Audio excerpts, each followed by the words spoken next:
ये जो टॉपिक है ये है अबाउट द इलेक्ट्रिक फील्ड। अब इलेक्ट्रिक फील्ड क्या होता है इसको हम समझने के लिए सबसे पहले हम ये देखते हैं कि जो कोई भी फोर्स होती है उस फोर्स का कुछ ना कुछ जो है वो लिमिट्स होती हैं कि इस फोर्स ने कहाँ तक अप्लाई होना है। वो एक्चुअली जो उसका रीजन होता है उस रीजन को बोला जाता है फील्ड। और स्पेशली क्योंकि यहाँ पे हम इलेक्ट्रिक फील्ड की हम बात कर रहे हैं तो इलेक्ट्रिक फील्ड का जो आइडिया है ये माइकल फेराडे ने जो है वो इंट्रोड्यूस करवाया था।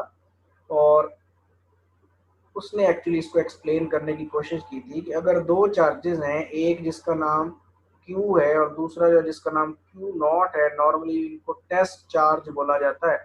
तो ये इसके ऊपर फोर्स कैसे अप्लाई करता है, कैसे एक्सर्ट करता है इस फोर्स की इंटरएक्शन को एक्सप्लेन करने के लिए फील्ड का जो आइडिया वो माइकल फेराडे ने इंट्रोड्यूस करवाया। और अगर हम फील्ड को डिफाइन करना चाहें तो हम इसको डिफाइन करते हैं रीजन आर स्पेस।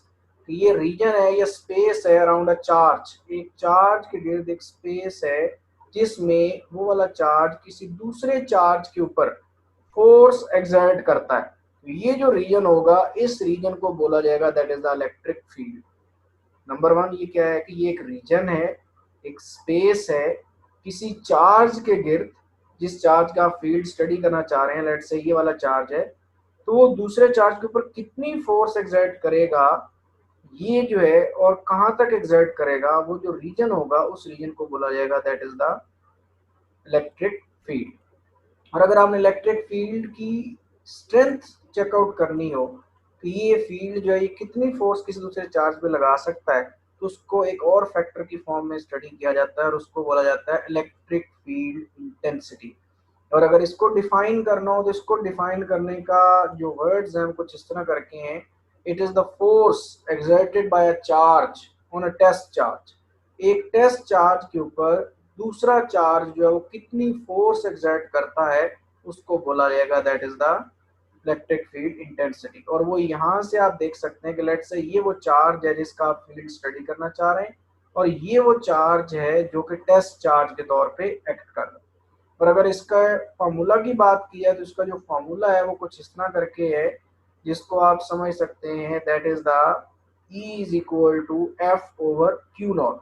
अब यहाँ पे जो E है that is the electric field intensity, F जो है ये वही इलेक्ट्रिक फोर्स या कूलम फोर्स है और जो क्यू नॉट है ये टेस्ट चार्ज है।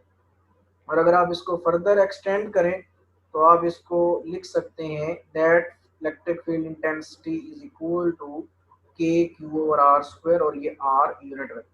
ये आप यहाँ पे अगर फोर्स की वैल्यू रिप्लेस करवा दें तो क्यू नॉट और क्यू नॉट कैंसिल हो जाएगा, बाकी एक ही चार्ज बच जाएगा। तो उसकी जो स्ट्रेंथ है उसको ऐसे आप एक्सप्लेन कर सकते हैं। इसी तरह अगर आप इसके यूनिट्स यहाँ से निकालना चाहें तो यूनिट्स, इसके दो यूनिट्स नॉर्मली जो है एसआई सिस्टम ऑफ यूनिट्स में हम यूज करते हैं। एक जो है वो न्यूटन पर मीटर होता है और दूसरा जो है वो वोल्ट पर मीटर है। तो ये दो यूनिट्स जो है वो यहाँ पे आप इसके देख सकते हैं और इनको नॉर्मली न्यूमेरिकल्स में यूज करेंगे। फिर इसके बाद नेक्स्ट जो है वो है इलेक्ट्रिक फील्ड लाइंस।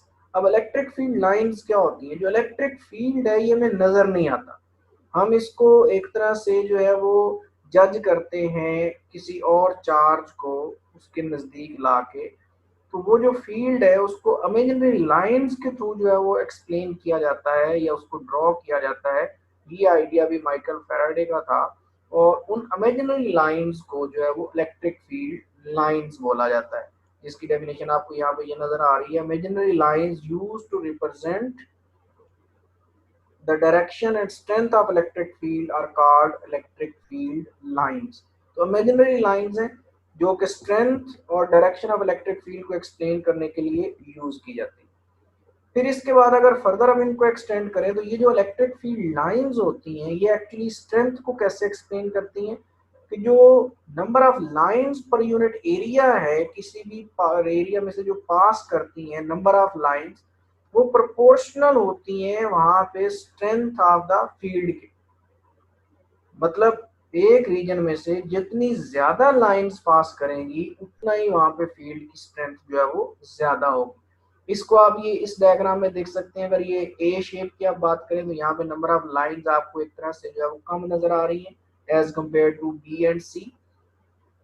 और अगर इन तीनों को हम कंपेयर करें तो जो सी है वहां पे फील्ड लाइंस जो है वो ज्यादा है। तो इसका मतलब ये हुआ कि जो सी शेप है, ये सी चार्ज है, यहाँ पे फील्ड स्ट्रेंथ सबसे ज्यादा है, फिर यहाँ पे उससे कम है, और फिर यहाँ पे उससे कम है।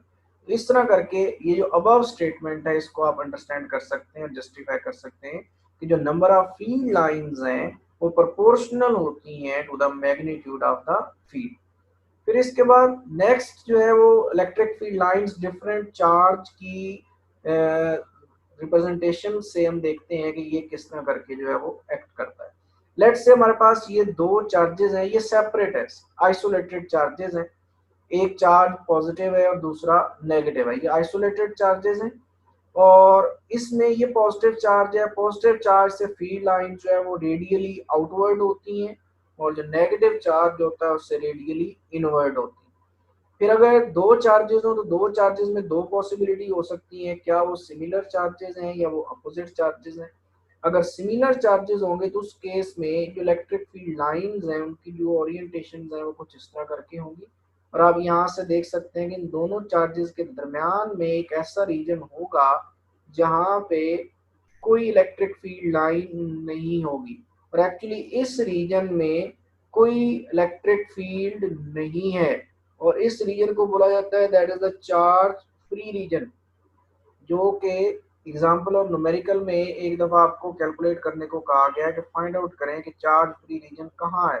तो वो एक्चुअली जो चार्ज फ्री रीजन है वो ये चार्ज फ्री रीजन है, और इस चार्ज फ्री रीजन को सिमिलर चार्जेस के केस में ये बिटवीन में होता है, और जब अपोजिट चार्जेस होंगे तो उस केस में फिर ये out of the another charge होगा। ये एक्चुअली सिमिलर चार्जेस या लाइक चार्जेस के केस में है ये रिप्रेजेंटेशन। इसी तरह अगर आप अनलाइक चार्जेस की बात करें तो जैसे मैंने पहले बताया था, अभी यहाँ पे आपको कोई रीजन ऐसा नजर नहीं आ रहा होगा जहाँ पे इलेक्ट्रिक फील्ड लाइंस नहीं है। यहाँ पे आल्दो इनके दरमियान स्पेसिंग जरूर है, ये रिप्रेजेंट करता है इनकी स्ट्रेंथ को, लेकिन कोई भी रीजन ऐसा नहीं है जहाँ पे बिल्कुल फील्ड लाइंस हो ही ना। तो ये अनलाइक चार्जेस के केस में होगा।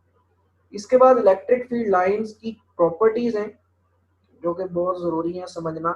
सबसे पहले जो फर्स्ट प्रॉपर्टी है वो ये है कि जो इलेक्ट्रिक फील्ड लाइंस हैं that originates from the positive charge, originate मतलब ये पॉजिटिव चार्ज से आउटवर्ड होती हैं, और जो नेगेटिव चार्ज होता है उससे इनवर्ड होती हैं। ये आप लोग प्रीवियस स्लाइड में देख चुके हैं कि सिंगल आइसोलेटेड चार्ज के केस में जो लाइंस हैं वो पॉजिटिव के केस में आउटवर्ड है और नेगेटिव के केस में जो है वो इनवर्ड है।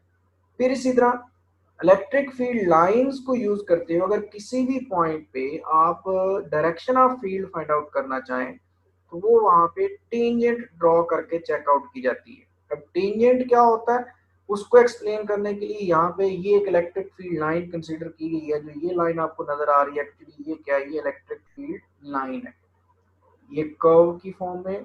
और यहाँ पे एक पॉइंट ये पी कंसीडर किया गया है और एक ये पॉइंट जो है वो आर कंसीडर किया गया है। इन दो पॉइंट्स पे स्ट्रेंथ ऑफ इलेक्ट्रिक फील्ड की डायरेक्शन जो है वो फाइंड आउट की गई है। और वो कैसे फाइंड आउट की गई है, एक टेंजेंट ड्रॉ करके। टेंजेंट एक ऐसी लाइन होती है जो एक ही पॉइंट पे टच कर रही हो एक लाइन को, उसको टेंजेंट लाइन बोला जाता है। तो ये जो आपको लाइन नजर आ रही है, ये जो लाइन है ये एक्चुअली क्या है, ये एक टेंजेंट लाइन है। और ये टेंजेंट लाइन जो है वो रिप्रेजेंट कर रही है कि यहाँ पे जो डायरेक्शन है इलेक्ट्रिक फील्ड की वो क्या है। इसी तरह अगर पॉइंट आर की बात करें तो यहाँ पे डायरेक्शन ऑफ इलेक्ट्रिक फील्ड जो है वो ये है। तो यहाँ से आप समझ सकते हैं कि किस तरह जो है ये टेंजेंट ड्रॉ करके इलेक्ट्रिक फील्ड की डायरेक्शन जो है उसको एक्सप्लेन किया जाता है। तो ये था जी डायरेक्शन ऑफ इलेक्ट्रिक फील्ड। फिर इसके बाद अगर हम नेक्स्ट प्रॉपर्टी की बात करें तो वो जो प्रॉपर्टी है ये क्या है जी, the electric lines are closer where the field is strong and lines are farther where the field is weak. ये भी हम पहले देख चुके हैं प्रीवियस स्लाइड्स में। स्लाइड जहाँ पे हमने ये लेट से अगर आप देख लें तो यहाँ पे फील्ड वीक है, तो वीक फील्ड की वजह से लाइंस जो है वो दूर दूर हैं। यहाँ पे फील्ड स्ट्रॉन्ग है तो जो लाइंस है वो नजदीक है। इसी तरह नेक्स्ट जो है वो no two lines cross each other. This is because electric field has only one direction at any given point. If lines cross each other field could have more than one direction. ये बड़ी important property है जो कि एक short question भी exercise का, कि जो फील्ड लाइंस हैं वो कभी भी एक दूसरे को क्रॉस नहीं करती।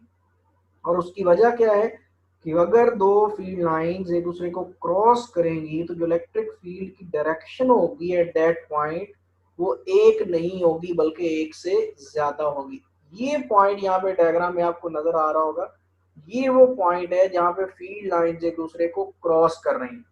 और आप यहाँ से नोटिस कर सकते हैं कि अगर फील्ड लाइंस यहाँ पे एक दूसरे को क्रॉस कर रही हैं तो एक लाइन की डायरेक्शन ये बन रही है और दूसरी लाइन की डायरेक्शन ये बन रही है।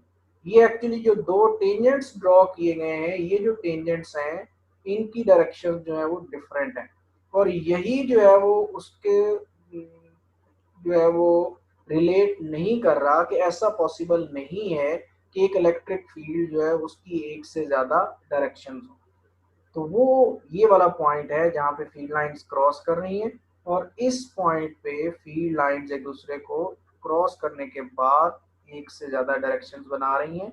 यहाँ पे ये जो रेड कलर की लाइन है ये रिप्रेजेंट कर रही है डायरेक्शन ऑफ इलेक्ट्रिक फील्ड, और ये जो लाइन है ये डायरेक्ट रिप्रेजेंट कर रही है इलेक्ट्रिक फील्ड लाइन। तो ये पॉइंट है जिसको एक्सप्लेन करने के लिए ये डायग्राम जो है वो ड्रॉ की गई है। मुझे उम्मीद है कि इसलिए आपको ये काफ़ी हेल्पफुल होगा। आज का जो हमारा लेक्चर है वो यहाँ ही कंक्लूड होता है। नेक्स्ट लेक्चर में हम डिस्कस करेंगे about the flux and next topic.